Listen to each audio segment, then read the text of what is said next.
Hello viewers and welcome to Review Information. In this video I will show you how to use the new voice notes on WhatsApp.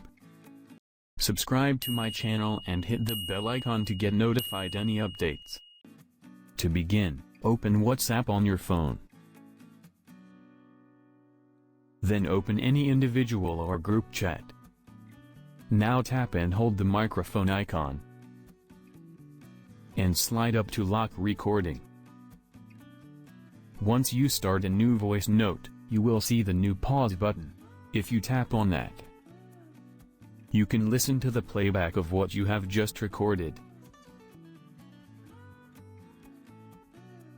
You can carry on your voice note by just tapping the microphone icon.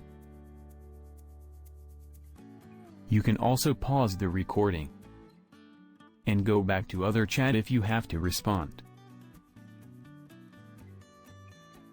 Then return to your voice note and carry on recording.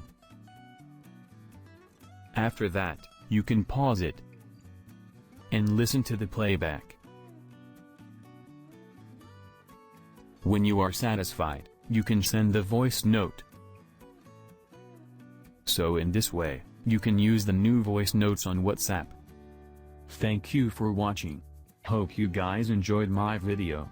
Please subscribe my channel for more videos. Goodbye.